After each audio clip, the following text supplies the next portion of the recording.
Alléluia. Alléluia.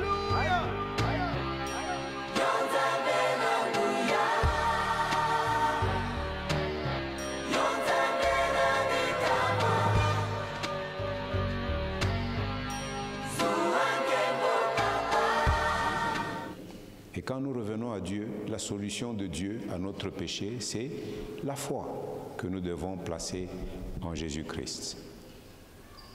Et cette nouvelle naissance est une naissance spirituelle. Quelqu'un peut nous lire l'évangile de Jean dans l'entretien entre Jésus et Nicodème.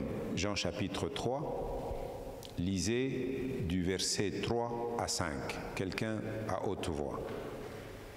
Jean, chapitre 3, de versets 3 à 5. Oui, frère Hugues, écoutons.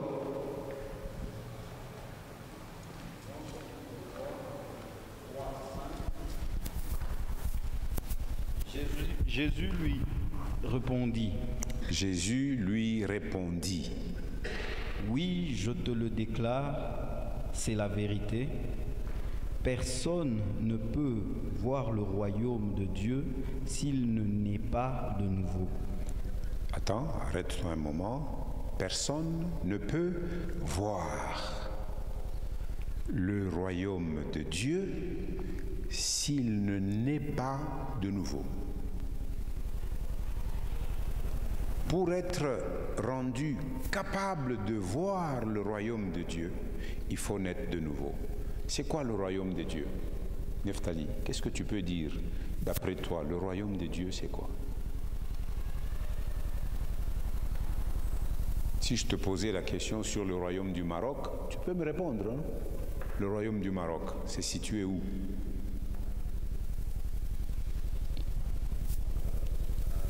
Géographie, donc la géographie où il bypassé.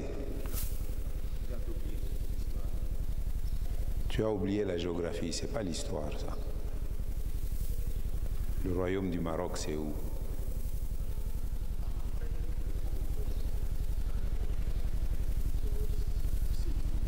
Afrique du Sud. Bon, est-ce que c'est au nord ou au sud? Il n'est pas sûr, hein? Bon, c'est au nord ou au sud? Au nord. Tu es sûr? Et si je te dis que tu te trompes, tu vas accepter. Donc tu n'es pas sûr. Donc tu ne sais pas où c'est le Maroc. Qui connaît là où il y a le Maroc? C'est où? En Afrique du Nord. C'est l'Afrique des Arabes, n'est-ce pas? Nord-ouest, c'est là où il y a le Maroc. Il y a un roi là-bas, n'est-ce pas? C'est parce que c'est un royaume, il y a un roi. Comment on l'appelle le roi du Maroc?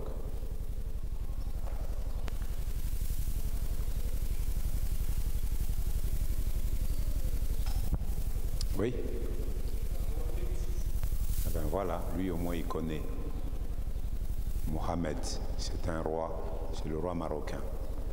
Donc un royaume, sur le plan terrestre, c'est un domaine, c'est un espace où une personne, appelée roi, exerce son autorité et son pouvoir. Et tous les sujets du royaume lui sont soumis et assujettis. Alors Jésus nous parle dans ce verset 3 du royaume de Dieu. C'est quoi le royaume de Dieu? Vous y trouverez une réponse dans un mot que je venais d'utiliser. Le royaume de Dieu, c'est quoi? Je sais ce que je suis en train de poursuivre comme objectif. Allons vite, répondez-moi.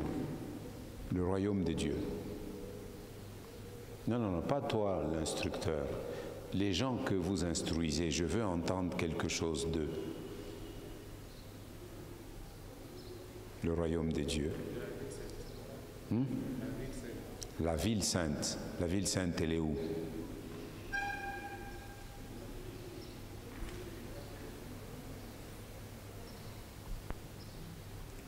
Alors, vous voyez que, avant d'aller à des choses très compliquées, assurez-vous que les fondamentaux sont connus. Il y a bienvenue. Hein?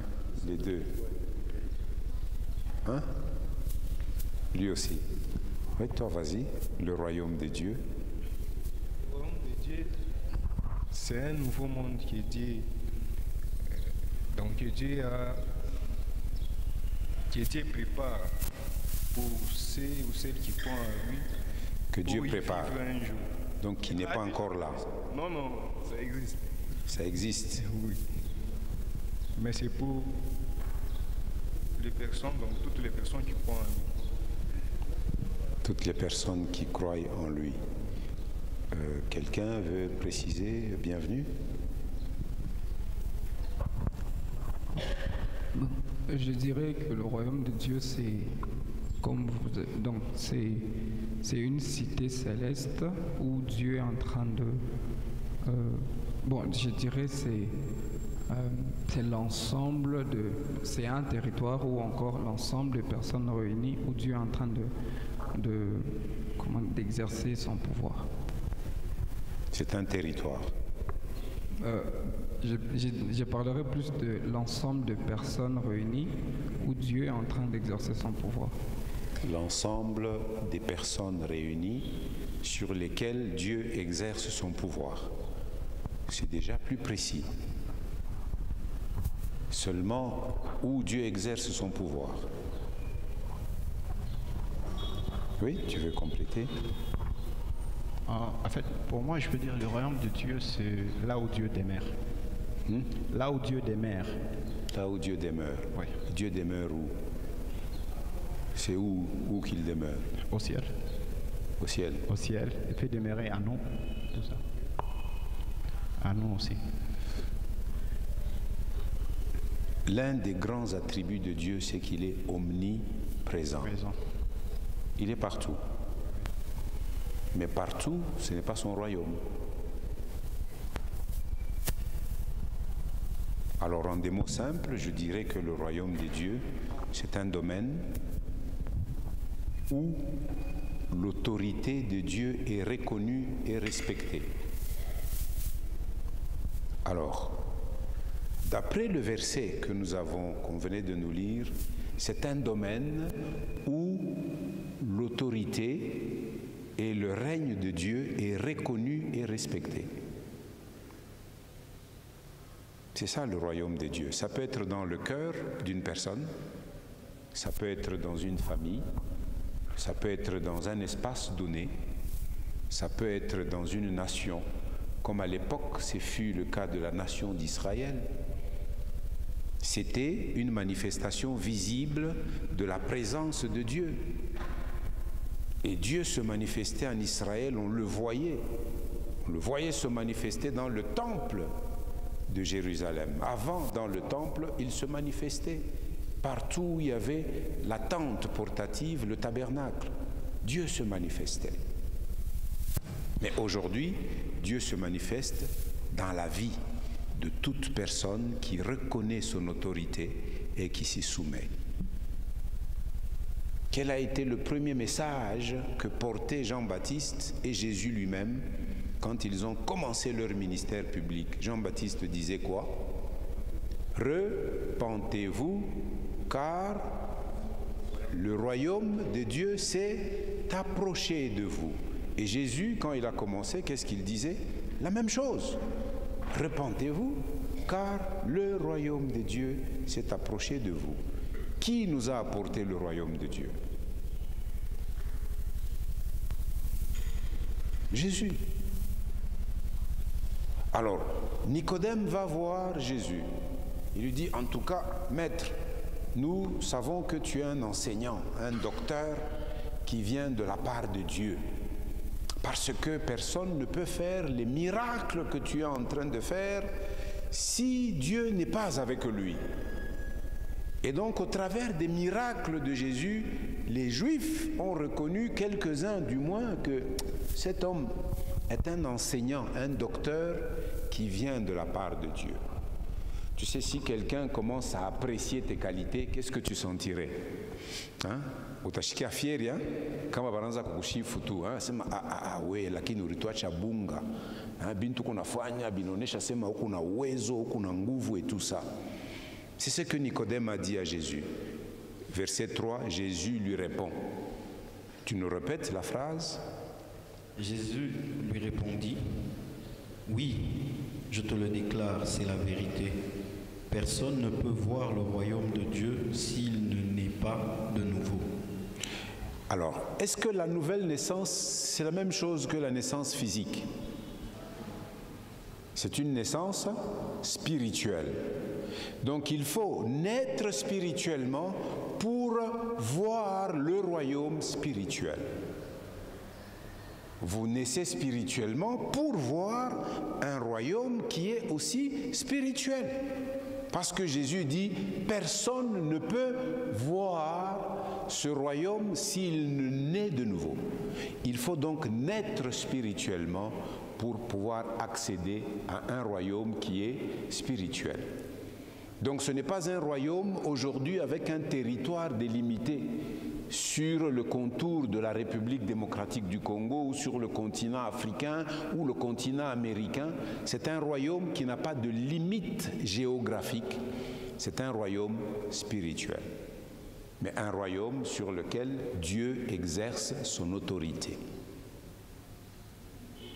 Alors, à cette réponse de Jésus, Nicodème était troublé. Qu'a-t-il dit? Nicodème lui demanda. Nicodème demanda à Jésus. Comment un homme déjà âgé peut-il naître de nouveau? Comment un homme déjà âgé peut-il naître de nouveau?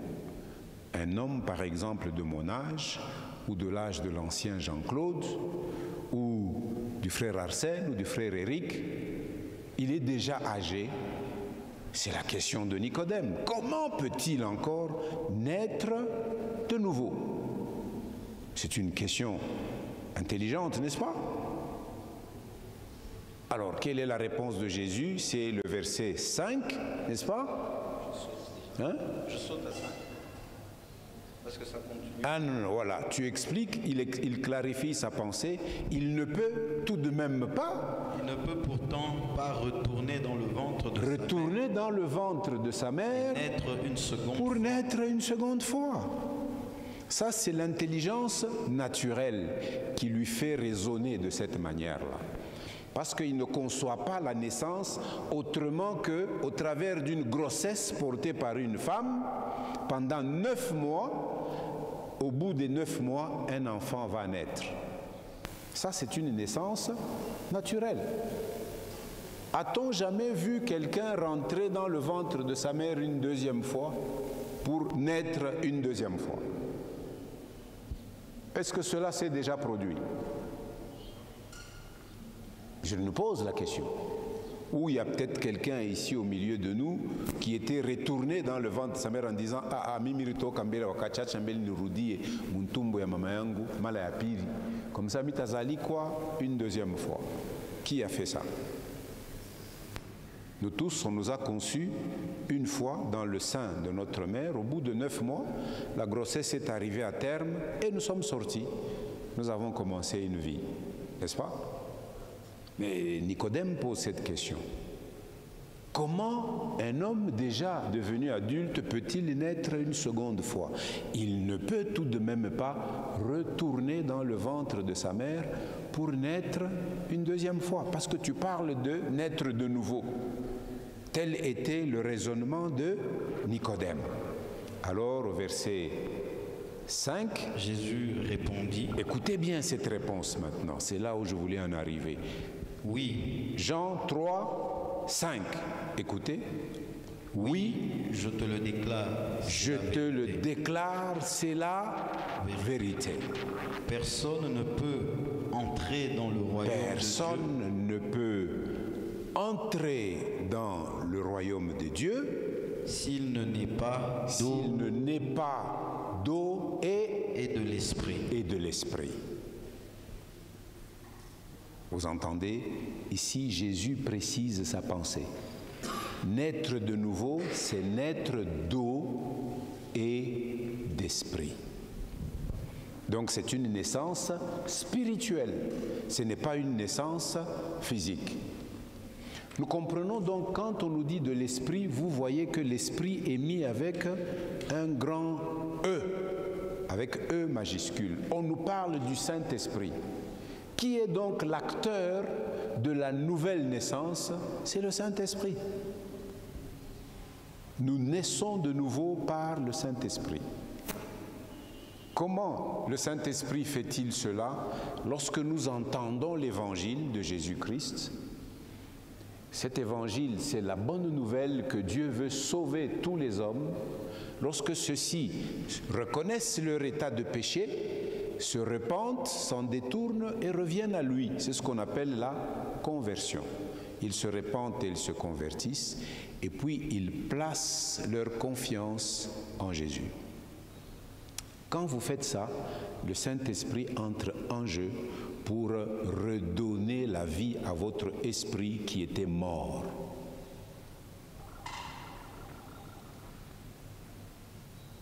Lis-nous Genèse chapitre 2, verset 7. Écrivez ces choses. Genèse chapitre 2, verset 7. Nous allons aux origines pour voir comment Dieu a créé l'homme. Écoutons cette lecture, Genèse chapitre 2, verset 7. Genèse 2. Regarde, Genèse, c'est tout au début de ta Bible. Tout au début, et puis tu vois, chapitre 1, chapitre 2, verset 7. Il ne faut pas chercher loin à l'intérieur, d'accord? Tu as trouvé chapitre 2, verset 7. Alors écoutons la lecture. Genèse 2, 16. 2, 7. 16. 7. 7. 7. Genèse 2, 7. 7, oui. Le Seigneur Dieu prit de la poussière du sol. Le Seigneur Dieu prit de la poussière du sol et en façonna un être humain. Il fabriqua, il a façonné, comme dans un atelier, dans un atelier d'œuvres d'art. À partir de la poussière, Dieu façonne un homme. Oui. Puis il lui souffla dans les narines le souffle de vie. Il fit quoi? Il lui souffla dans les narines un souffle de vie. Donc la vie est venue avec quoi? Avec le souffle. Vous comprenez? La vie est venue par le souffle de Dieu. Et cet être humain devint vivant. Et cet être humain devint vivant ou une âme vivante. C'est de là que nous comprenons que l'être humain est formé de 3 parties. Il a un corps physique, n'est-ce pas? Avec le corps physique, nous avons conscience du monde physique qui nous entoure. Nous avons des yeux physiques, nous voyons la lumière, nous voyons les objets, les arbres, nous voyons d'autres personnes. Nous avons des oreilles pour capter le son, nous avons une bouche pour parler, nous avons des mains pour toucher, pour prendre la nourriture, manger. Ça, c'est notre être physique. D'accord? C'est notre être physique. Pendant que Dieu a fait ça et qu'il a laissé cet homme-là, est-ce que cet homme avait une vie? Non. On nous dit, puis Dieu fit quoi? Il souffla dans les narines qu'il a façonnées. C'est ce souffle-là qui a apporté la vie. Et ce souffle-là est devenu l'esprit de l'homme. C'est ce souffle que Dieu a mis dans les narines de l'homme qui est devenu l'esprit de l'homme. C'est le contact de ce souffle et la matière physique qui a donné naissance à une âme vivante. La 3e dimension de l'être humain. Corps, âme et esprit. Et cet homme-là avait pour destinée de vivre en relation avec Dieu. C'est pourquoi nous lisons dès le début Dieu dire « Faisons l'homme à notre image et à notre ressemblance ». La vie est entrée dans cet homme par le souffle de l'Éternel. Maintenant, revenons à notre texte. Jésus dit à Nicodème, « Si tu ne nais pas d'eau et d'esprit, tu ne peux pas entrer, tu ne peux pas devenir membre du royaume de Dieu. » Et donc, c'est l'esprit qui vient dans l'homme pour lui amener la vie de Dieu et qui vient le régénérer dans son esprit. Nous voyons donc que si vous lisez dès le commencement, dès le premier chapitre de la Genèse, on vous dit que la terre était informe et elle était vide. Mais l'Esprit de l'Éternel se mouvait à la surface des eaux. Dans ceux qui n'avaient pas de forme et qui étaient vides, c'est l'Esprit de Dieu qui est l'acteur dans la création. Dieu dit, la parole de Dieu sort et l'Esprit réalise tout ce que la parole dit. Vous entendez? Mais cet homme, quand vous allez au chapitre 3 de Genèse, qu'est-ce qui lui est arrivé? C'est le drame de l'humanité entière, le chapitre 3. Nous voyons un être qui est entré en jeu. C'est qui? Chapitre 3. Non, Ève, c'est quand Dieu a dit « Il n'est pas bon que l'homme soit seul, je lui ferai une aide qui soit son semblable, n'est-ce pas, qui sera son vis-à-vis. » Et Dieu prit de la côte d'Adam et il forma une créature. Il n'a pas fait comme au début, donc il a tiré la femme du côté de l'homme et il la présenta à l'homme. Et cet homme a dit « Voici cette fois-ci l'os de mes os, la chair de ma chair, on l'appellera femme. » D'accord? Et puis ces deux-là, on nous dit au chapitre 2 qu'ils étaient nus, ils n'avaient pas de vêtements, ils avaient juste leur peau au-dessus et ils n'en avaient point honte. Si je dis à quelqu'un ici, tiens-toi debout devant nous et enlève tes vêtements, qui va le faire? Donc nous sommes habités par là. Qu'est-ce qui nous habite, qui nous empêcherait d'enlever nos habits? La honte. C'est seulement quand vous êtes seul dans la douche, n'est-ce pas? Tu regardes, tu fermes bien la porte, que personne ne va entrer, que tu peux te mettre sans vêtements pour prendre ta douche. Mais en public, qui peut oser le faire? Si quelqu'un le fait, nous dirions, celui-là, il a attrapé la folie. D'accord?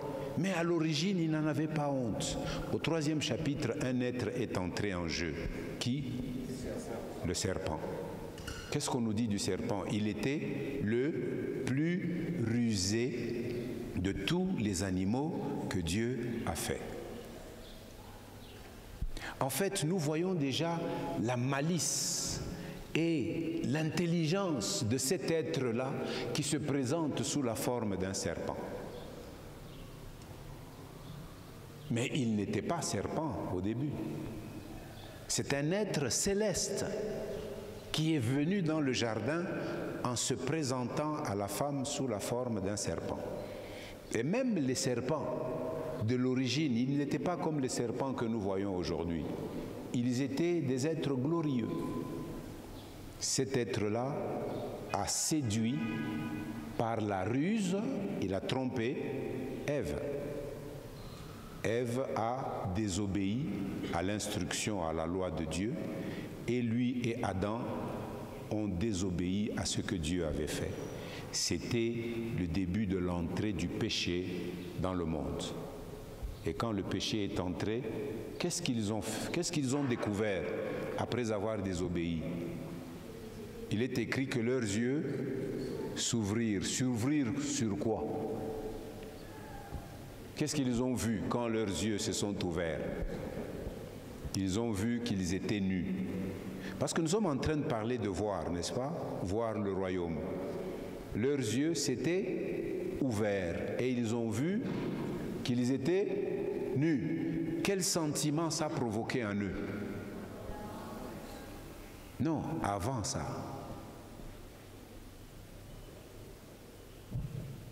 Quel sentiment?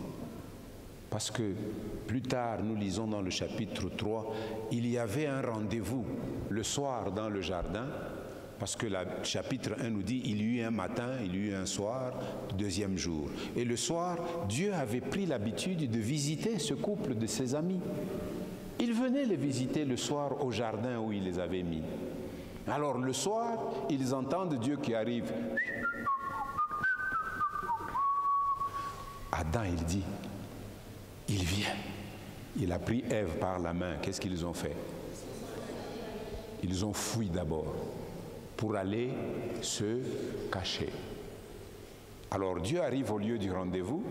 Il dit, Adam, je suis là. Adam, je suis là. Mais Adam, tu es où? Il dit, ah, j'ai entendu ta voix et je me suis caché. Il dit, tiens donc, depuis tout ce temps que je suis avec toi, tu ne t'es jamais caché. Pourquoi tu te caches aujourd'hui? Il dit, ah, quand j'ai entendu ta voix, j'ai eu peur et je suis allé me cacher parce que je découvert que je suis nu. Je me vois, je suis dans la nudité. Et vous en connaissez les conséquences, n'est-ce pas? Dieu a dit, donc vous avez désobéi à la voix que je vous avais adressée. Désormais, voici les conséquences de votre acte et de votre désobéissance. Ce couple-là a perdu le privilège d'être dans la présence de Dieu. Le royaume de Dieu, c'est le privilège d'être dans l'intimité, dans la communion avec Dieu. Les hommes ont essayé de rétablir par leur propre force, par tous les moyens, par la religion, de rétablir le lien avec Dieu. Ils n'y sont pas jamais parvenus et ils n'y parviendront jamais.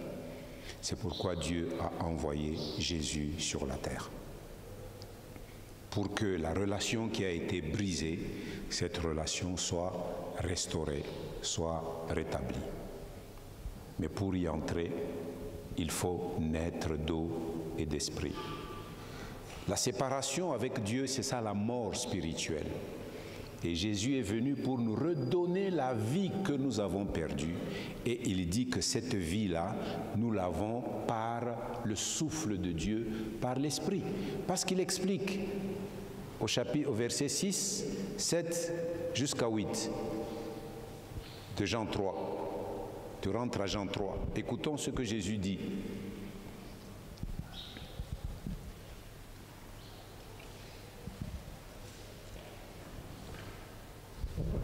Jean chapitre 3, verset, nous avons déjà lu 5, hein? Oui. Jean 3, 6. Ce qui naît de parents humains est humain. Vous entendez? Ce qui naît des parents humains est humain. Ce qui est né de la chair est chair. Ce qui naît de l'Esprit de Dieu est esprit. Ce qui naît de l'Esprit de Dieu est esprit. Oui. Ne sois pas étonné parce que ne sois pas étonné que je t'ai dit. Il vous faut tous naître de nouveau. Vous entendez? Il nous faut tous naître de nouveau. Le vent souffle où il veut. Le vent souffle où il veut. Tu entends le bruit qu'il fait. Oui. Mais tu ne sais pas d'où il vient ni où il va. Voilà ce qui se passe pour quiconque naît de l'Esprit de Dieu. C'est une naissance spirituelle. Donc la première grande œuvre pour nous qui sommes devenus les enfants de Dieu, c'est que c'est par l'Esprit de Christ que nous avons récupéré la vie spirituelle perdue depuis le jardin d'Éden. Et nous avons le privilège de rentrer en communion avec Dieu, parce que Dieu, il est esprit. cette vérité revient dans tout le Nouveau Testament. Dieu est esprit, Dieu est esprit. Il faut que ceux qui l'adorent en esprit. En vérité, le Seigneur, c'est l'esprit. Si quelqu'un n'a pas l'esprit de Christ, il ne lui appartient pas. Donc la première grande œuvre que le Saint-Esprit fait, c'est laquelle pour nous? C'est de nous faire naître à nouveau, mais d'une naissance spirituelle. Avant de nous amener à ça, nous avons toute la promesse de Jésus dans Jean 14. Est-ce que tu peux aller dans Jean 14? Quand l'Esprit viendra, Jean 14 commence par verset 15. Suivons cette lecture. Jean 14, 15. Si vous m'aimez, vous obéirez à mes commandements. Ça, c'est Jésus qui parlait à ses disciples. Si vous m'aimez, vous obéirez à mes commandements. Je demanderai au Père de vous donner quelqu'un d'autre. Je demanderai à mon Père de vous donner, vous, mes disciples qui m'aimez et qui gardez mes commandements, quelqu'un d'autre. Pour vous venir en aide afin qu'il soit toujours avec vous. Pour vous venir en aide afin qu'il soit toujours avec vous. C'est l'esprit de vérité. C'est l'esprit de vérité. Donc nous comprenons par ce passage que Jésus demandera au Père pour que le Père nous donne quelqu'un d'autre qui sera notre aide. C'est l'esprit de vérité. Vous voyez déjà avec ce verset-là, il soutient ce que nous appelons l'enseignement de la Trinité. Un seul Dieu, mais trois personnes. Dieu le Père, Dieu le Fils, qui est Jésus, et Dieu le Saint-Esprit. C'est l'un des passages où nous voyons les trois. Jésus dit, je demanderai au Père, Père, je demanderai, c'est dans le futur, Père, donne-leur quelqu'un d'autre qui va les aider tout le temps, parce que moi je vais rentrer auprès de toi. D'accord? Et va un peu, attends que je regarde dans la Bible. Nous sommes dans Jean 14.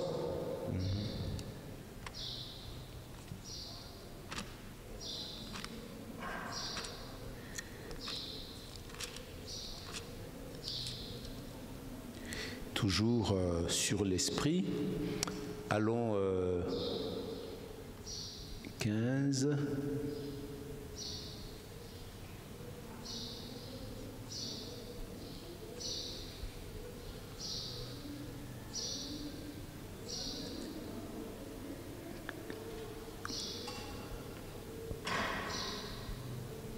Tu as lu 15, hein? 15 et 16. 15 et 16. Lis maintenant 17. C'est l'esprit de vérité. C'est l'esprit de vérité. Oui. Le monde ne peut pas le recevoir parce qu'il ne... Arrête-toi un peu là. Cet esprit, c'est l'esprit de vérité. Le monde ne peut pas le recevoir. Ici, le mot monde veut dire les hommes pécheurs ne peuvent pas recevoir. Il faut d'abord être pardonné de ses péchés, lavé de ses péchés, purifié de ses péchés pour que cet esprit qui est saint s'approche d'un homme. Cet esprit, le monde ne peut pas le recevoir, oui, parce que, tu continues? Le monde ne peut pas le recevoir parce qu'il ne peut ni le voir ni le connaître. Vous entendez? Le monde ne peut ni le voir, comme quand tu ne nais pas de nouveau, tu ne peux pas voir le royaume de Dieu. Donc c'est un royaume de l'esprit. Si tu ne nais pas de nouveau, tu ne peux pas le voir. Eh bien, c'est la même chose avec le Saint-Esprit. Si tu es encore compté parmi le monde, tu ne peux pas le voir. Oui?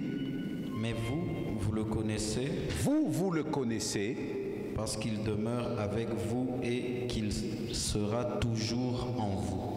Il demeure avec vous et il sera. Vous voyez que Jésus, en ce temps-là, il parle de quelque chose qui va se passer dans le futur. Mais c'était un futur tout proche. Jean 14, c'est l'un des chapitres du dernier discours de Jésus avant qu'on l'arrête, qu'on lui fasse un procès, qu'on le condamne à mort et qu'on le crucifie. D'accord? Mais Jésus leur parle de l'Esprit qui est avec eux, mais qui va être en eux. D'accord? Écoutons les promesses de Jésus. Allons, celle-ci, je n'ai pas encore beaucoup souligné dedans. Alors, nous avons l'œuvre du Saint-Esprit. Dans Jean 16.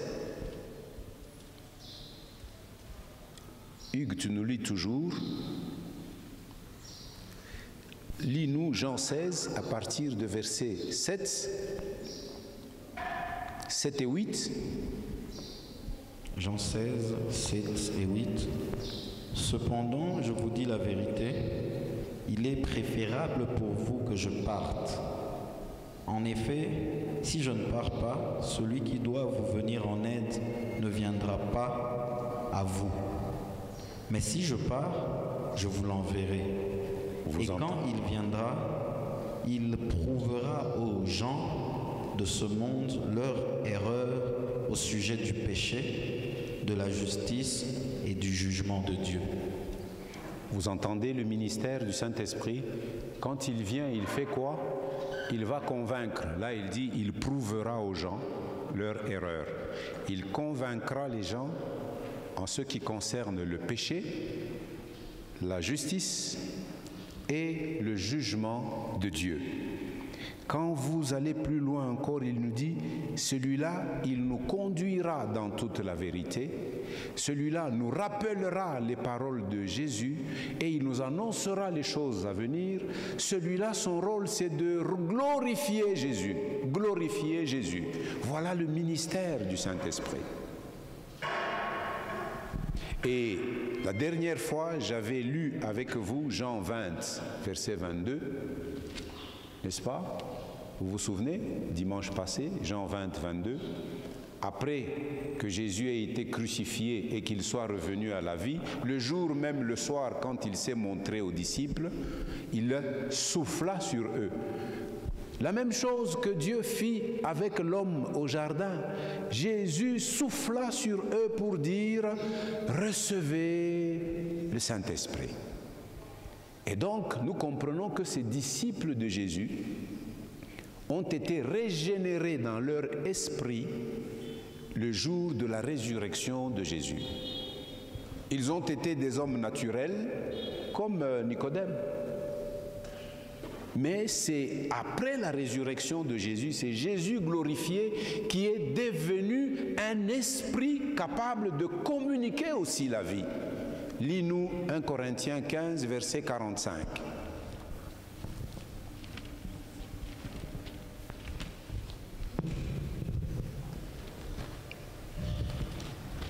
« 1 Corinthiens 15, 45. 1 Corinthiens 15, 45.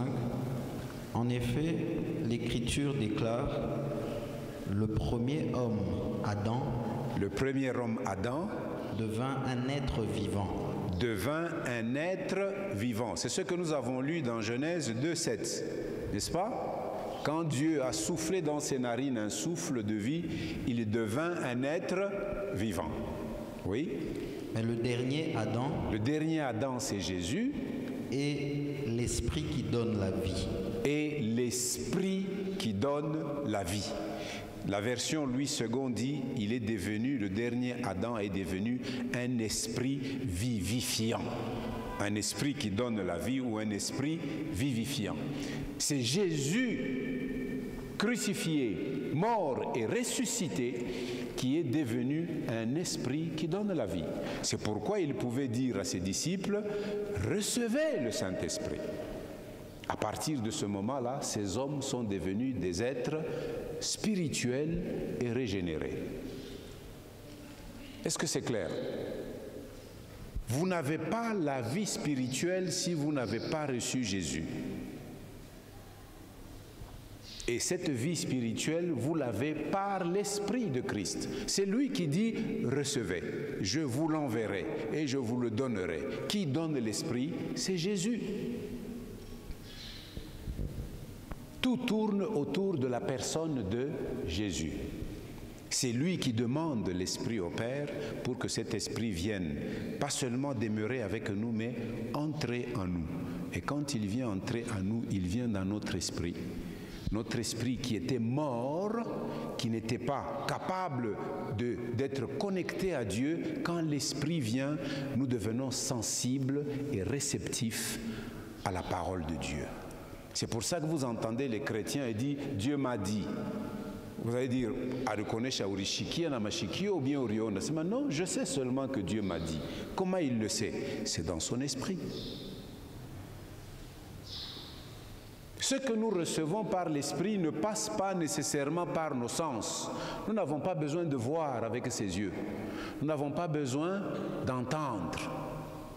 Quand vous lisez Paul écrivant à l'église des Corinthiens, il dit « Ce sont des choses qui ne sont même pas montées au cœur de l'homme, des choses que l'œil n'a point vues, ni l'oreille a entendues. Mais c'est des choses que l'Esprit fait connaître aux enfants de Dieu par révélation. » Nous devenons des êtres qui communiquons avec Dieu par la révélation.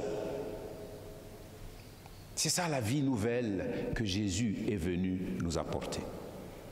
Et nous sommes des hommes et des femmes désormais divinement avertis. Dieu peut t'avertir de quelque chose qui va se passer demain sans qu'il n'y ait aucun signe. Mais toi, tu le sais aujourd'hui et tu prends des dispositions. C'est ça la vie de l'esprit. D'abord, l'esprit fait quoi? Renouvelle notre esprit qui était mort. Quand nous recevons Jésus, Jésus nous donne son esprit qui redonne la vie à notre esprit. Nous devenons capables d'entendre Dieu nous parler. Nous devenons capables de nous laisser conduire par Dieu, de nous laisser avertir par Dieu, de nous laisser instruire, équiper et former par Dieu. C'est ça le travail du Saint-Esprit. Et c'est tout un apprentissage. Si vous voulez grandir dans la vie de l'esprit, vous devez aimer l'intimité avec la parole de Dieu.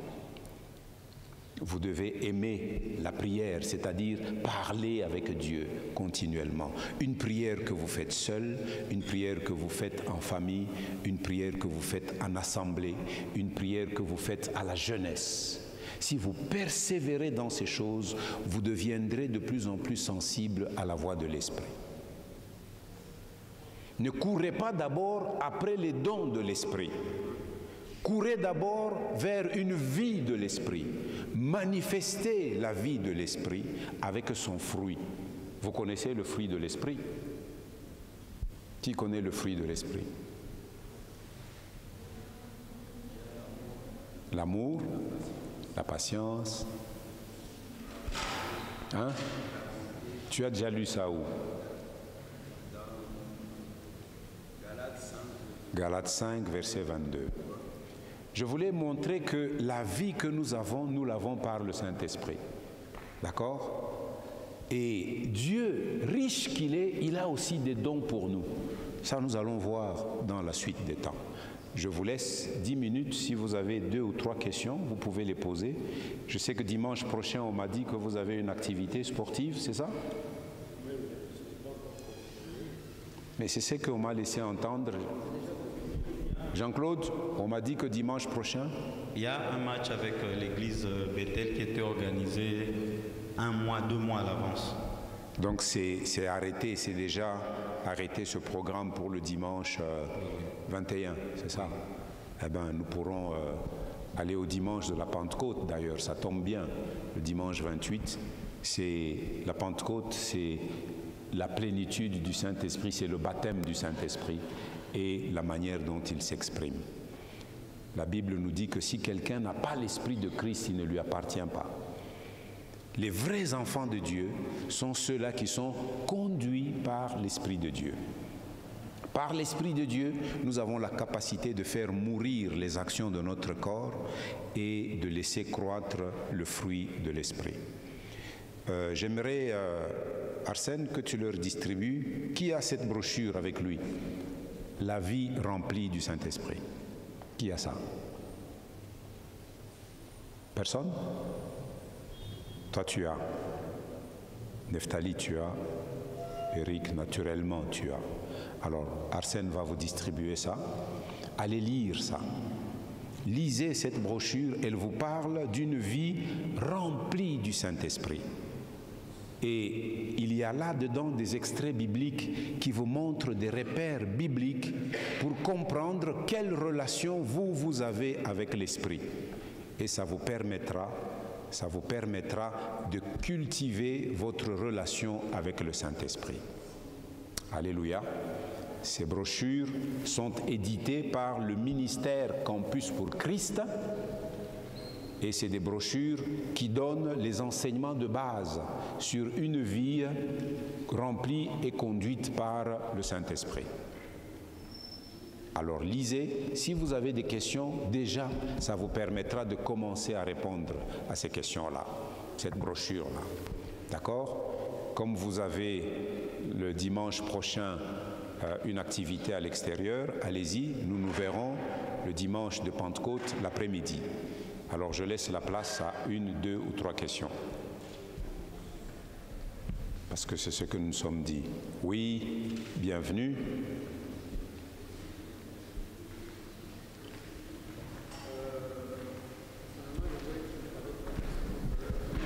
Une question.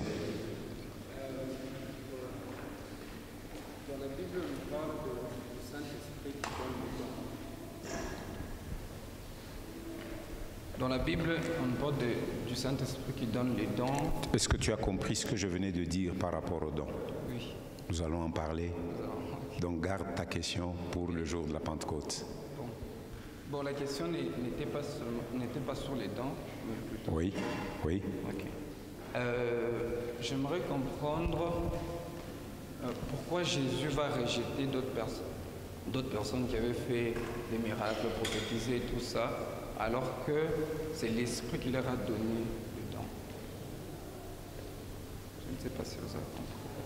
Pourquoi Jésus va rejeter certaines personnes qui ont fait des miracles? Des miracles et tout ça. Et par le don que l'Esprit leur a donné. Mais qu'est-ce qui a fait à ce qu'ils ne soient pas sélectionnés? Est-ce que les miracles sont donnés seulement par l'Esprit? La Bible nous parle des gens, des magiciens et tout ça, qui faisaient des prodiges et des miracles. Il y en avait qui fabriquent des miracles. Parce que l'Esprit de Dieu, l'Esprit de Jésus, nous garde dans l'obéissance à Jésus. Il faut bien lire ce que Jésus dit. Il dit, ce n'est pas tous ceux qui disent « Seigneur, Seigneur » qui entreront dans le royaume, seuls ceux qui font la volonté. Si Jésus te rejette, c'est que tu n'étais pas dans sa volonté. L'Esprit va te garder dans l'obéissance à la voix de Jésus. L'Esprit n'est jamais en contradiction avec la parole de Dieu. Jamais. Jésus dit, l'Esprit vous conduira dans toute la vérité. Et la vérité, c'est quoi? C'est la parole de Dieu. Cette parole-là, elle a été elle-même inspirée du Saint-Esprit. Et donc, quelqu'un ne peut pas dire, je porte des miracles que le Saint-Esprit me donne, en même temps il désobéit à la parole de Dieu. C'est un faux. C'est pourquoi il ne faut pas fonder sa foi sur les miracles. Il faut la fonder sur la parole de Dieu et l'obéissance à cette parole de Dieu. C'est clair? Une autre question? Oui, Gary? Bonsoir. Voilà, ma question est celle-ci. Comment avoir la certitude que nous sommes remplis de l'Esprit Saint? Par exemple, pour quelqu'un, un nouveau croyant qui n'a jamais reçu l'Esprit, comment sera-t-il sûr qu'il vient d'être rempli du Saint-Esprit? Mais déjà, dans ta question, il y a une erreur. Comment tu peux dire un nouveau croyant qui n'a jamais reçu l'Esprit? Alors que nous avons dit, tout croyant reçoit le Saint-Esprit, parce que c'est l'Esprit qui lui donne la vie nouvelle. Tu ne peux pas dire qu'il n'a jamais reçu l'Esprit. nous avons deux expériences différentes avec l'Esprit.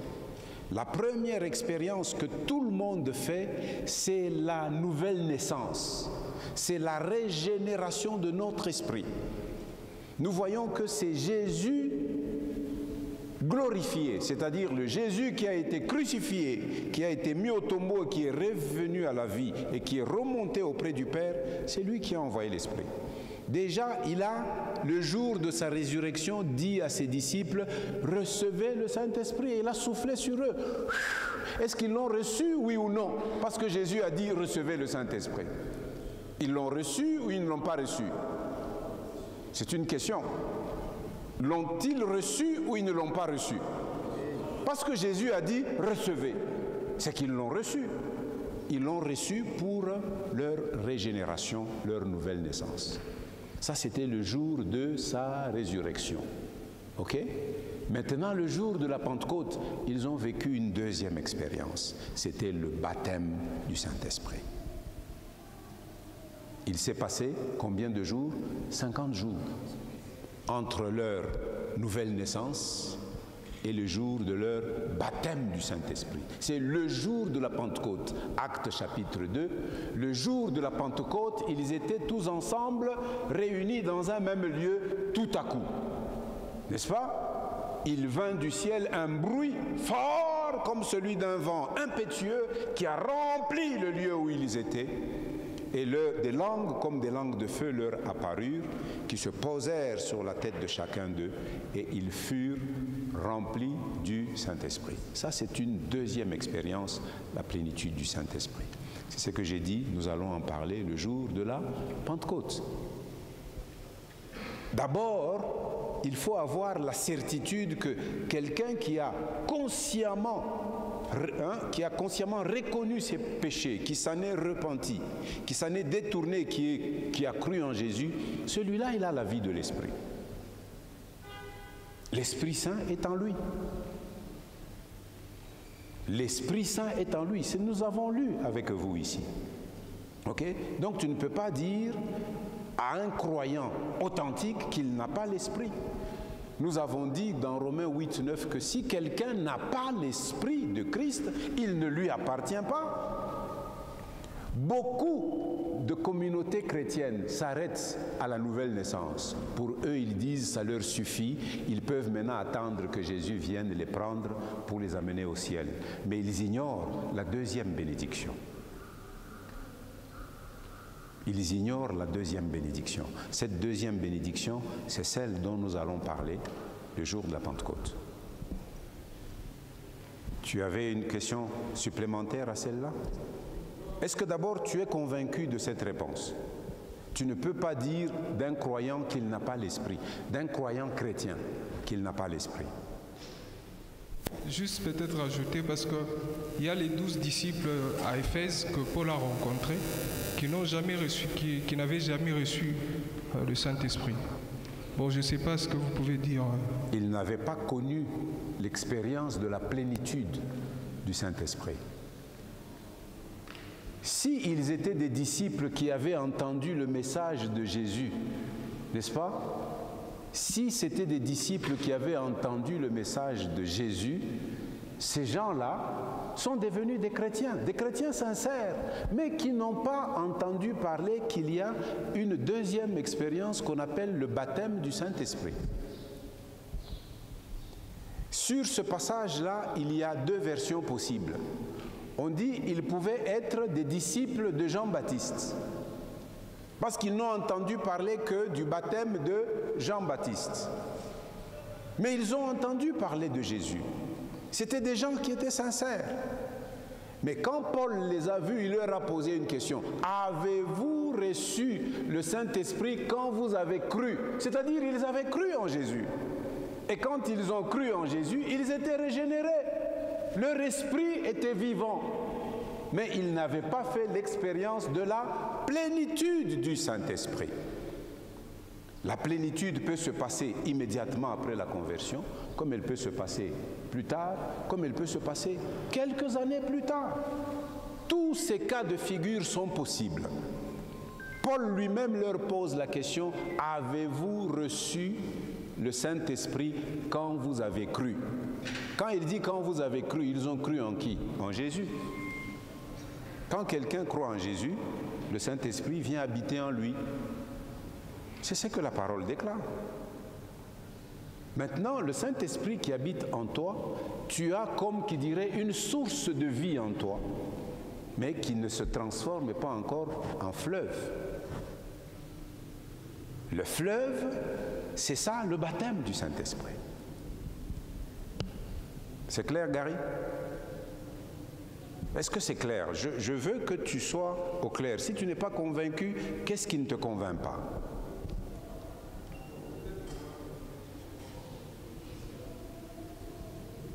Je t'ai dit que sois patient, nous allons parler du baptême du Saint-Esprit la prochaine fois. Nous ne pouvons pas parler de tout en même temps. Mais d'abord comprendre que tout disciple authentique de Jésus-Christ a l'Esprit de Christ en lui. Ok? Repentez-vous, soyez baptisés, n'est-ce pas, pour le pardon de vos péchés dans Acte 2, et vous recevrez le don du Saint-Esprit. Ce don-là, c'est d'abord pour avoir la vie nouvelle, et puis pour avoir la plénitude, pour avoir la puissance, pour vivre une vie, cette vie victorieuse. Alors je vous encourage de lire ça. Allez lire. Si vous avez maintenant des questions plus précises, notez-les. Nous allons partager le 28 mai. D'accord? Nous avons dépassé de 30 minutes. Nous ne voulons pas aller plus loin. Troisième question, peut-être? Quelqu'un d'autre? Non, toi tu as déjà posé. Pas toujours toi. Oui? Quelqu'un d'autre? Merci beaucoup. Ma question est la suivante. Je voudrais savoir, est-ce qu'on peut vivre la vie de l'Esprit avant d'accepter Jésus-Christ? Est-ce que tu m'avais compris? Non, parce que si je revenais à ce que vous avez demandé aux frères de donner le fruit de l'Esprit, l'amour, la joie, ainsi de suite, je vois qu'il y a des gens qui exercent l'amour, qui exercent la joie, la paix avec leur entourage. Ils exercent une certaine dose d'amour. Mais l'amour, fruit de l'esprit, c'est l'amour de Dieu, l'amour agapé. L'amour qui est décrit dans 1 Corinthiens chapitre 13. Cet amour qui accepte tout, cet amour qui supporte tout, cet amour qui pardonne tout. Il y a une dose d'amour, il y a ce qu'on appelle l'amour éros, n'est-ce pas? On a un attachement physique à quelque chose que l'on aime, quelque chose qu'on affectionne. C'est aussi une partie d'amour. Il y a l'amour philéos, l'amour filial, l'amour d'un père vis-à-vis de ses enfants.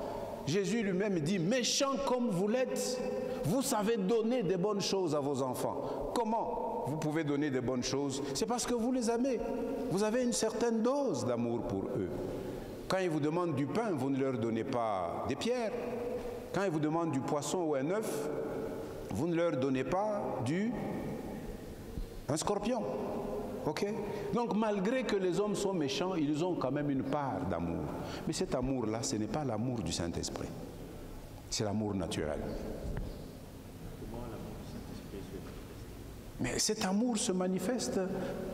Cet amour se manifeste après que tu aies reçu Jésus et que ta relation avec Jésus s'approfondit et que tu pratiques sa parole, tu pratiques ses commandements, tu laisseras l'Esprit faire croître en toi son fruit. Le fruit de l'Esprit, c'est l'amour. Ok? L'amour qui se manifeste par la joie, l'amour qui se manifeste par la paix. Tu sais que même les gens qui entrent au bar ici, ils ont une certaine joie. Est-ce que c'est la même joie que celle que le Saint-Esprit donne? Non. Ils disent qu'ils sont dans la paix, mais est-ce que c'est la paix de Jésus? Jésus dit, je vous donne ma paix, je vous laisse ma paix, je ne vous donne pas comme le monde la donne. Le monde parle aussi de paix, le monde parle aussi de joie, mais la paix de Jésus, elle est différente de la paix du monde. La joie de Jésus, elle est différente. D'accord? La vie avec l'Esprit, c'est une vie qui se construit. C'est une vie qui s'approfondit au jour le jour. C'est une vie qui se développe. Et nous n'arriverons jamais à la fin de cette vie-là de l'Esprit. Celui qui l'a manifesté pleinement dans les jours de son humanité, c'est Jésus. Est-ce que nous parviendrons à la perfection pendant que nous sommes sur la terre? Non. Nous tendons vers la perfection, mais nous ne l'atteindrons pas. Nous serons comme Jésus est quand il viendra nous prendre, nous ayant purifié de toutes les imperfections. Alors nous ferons un avec lui, nous serons parfaits comme lui. Ça, c'est notre espérance. Mais en attendant, nous marchons dans cette voie-là. D'accord ? Voilà, je sais qu'il y a beaucoup de questions. Nous allons y revenir, ne vous inquiétez pas. Notez toutes ces questions, nous y reviendrons une après une. Et ce qui est bien, construisons notre foi sur les Saintes Écritures. Ne les construisez pas sur les expériences des hommes. Les expériences peuvent être différentes, mais ce qui ne change pas, c'est la parole de Dieu. Si nous fondons notre foi sur ce que dit la parole de Dieu, eh bien, nous aurons une foi ferme. Nous aurons une vie de l'esprit mature. Nous ne nous limiterons pas à l'exercice des dons. L'exercice des dons est important. Ça nous conforte et ça nous donne une conviction que l'esprit est agissant au milieu de nous. Mais pour parvenir à ça, il y a aussi des préalables bibliques que nous devons observer. D'accord ? Parce que plusieurs, sous prétexte qu'ils manifestent le fruit de l'esprit ou les dons de l'esprit, mais ils le font pour se donner un spectacle. Si tu veux impressionner les gens, tu n'impressionneras jamais Dieu. Et en même pas le Saint-Esprit. Le mobile qui nous pousse à demander des choses à Dieu, c'est lequel? Moi, je me souviens d'une des requêtes de prière où nous avons dit que quoi que ce soit que nous demandions, quoi que ce soit que nous voulions faire, que le mobile soit l'amour. L'amour qui se manifeste par l'humilité. L'amour où nous recherchons seulement la gloire de Jésus. Et d'ailleurs, le Saint-Esprit, quand il nous est donné, son but, c'est de glorifier Jésus, pas d'exalter un homme, quel qu'il soit. D'accord ? Voilà.